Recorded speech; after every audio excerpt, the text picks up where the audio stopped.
C'est une question qui a taraudé de nombreux fans pendant des années et nourri de nombreuses théories.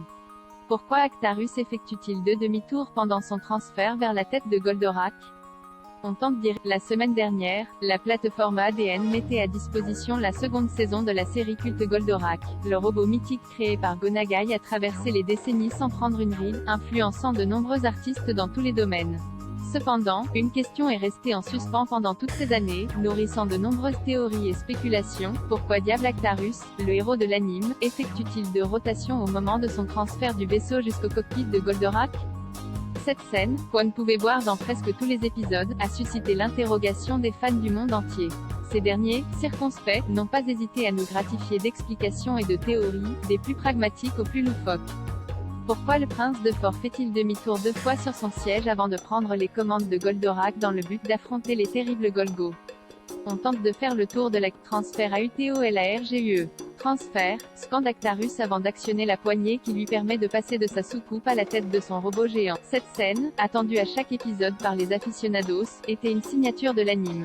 Quand le héros prononçait ce mot, on savait qu'il allait prendre les commandes de Goldorak et entamer le combat. Pendant cette manœuvre, si le siège des Actarus doit tourner deux fois, c'est pour une raison purement technique, selon une des hypothèses évoquées par les fans.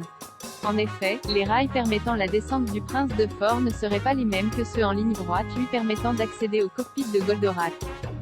C'est la raison pour laquelle Actarus a besoin d'effectuer ses rotations, il doit se mettre sur les bons rails puis, à la fin, se retourner pour se mettre en bonne position dans la tête du robot. La séquence du transfert Otolari Actarus va trop vite. Une seconde théorie, un peu plus loufoque, est également évoquée. Ces demi-tours serviraient à ralentir le siège des Actarus qui prendrait trop de vitesse pendant la descente. Ainsi, notre héros éviterait de passer par le pare-brise du formidable robot des temps nouveaux. Il se pourrait aussi que ces rotations soient des paliers de décompression, comme en plongée sous-marine. Un palier correspond au temps passé à une profondeur donnée afin de réduire le taux d'azote ou d'hélium restant dans les tissus humains, sans notamment. Et si on tentait de faire le voyage en sens inverse? Quand Actarus est de retour dans son vaisseau après une mission, le premier demi-tour lui permettrait de se retrouver dans le bon sens pour se diriger vers le centre de la soucoupe. Ensuite, pour remonter vers le cockpit, la seconde rotation est nécessaire pour se mettre dans la bonne position pour piloter. Un gain de temps pour les animateurs. Une autre explication serait d'ordre purement rationnel et concernerait la conception des animes dans les années 70 et 80. Souvent, les délais pour réaliser les épisodes de série étaient très courts, obligeant même les dirigeants des studios japonais à sous-traiter en Corée du Sud. Certaines séquences signatures, qui revenaient dans presque tous les épisodes, permettaient donc une production plus rapide car elles étaient déjà animées et prêtes à l'emploi. Il ne restait plus qu'à les intégrer dans l'épisode, faisant gagner aux animateurs de précieuses heures de dur labeur. Les demi-tours auraient donc servi à allonger un peu plus la scène du transfert pour soulager les équipes.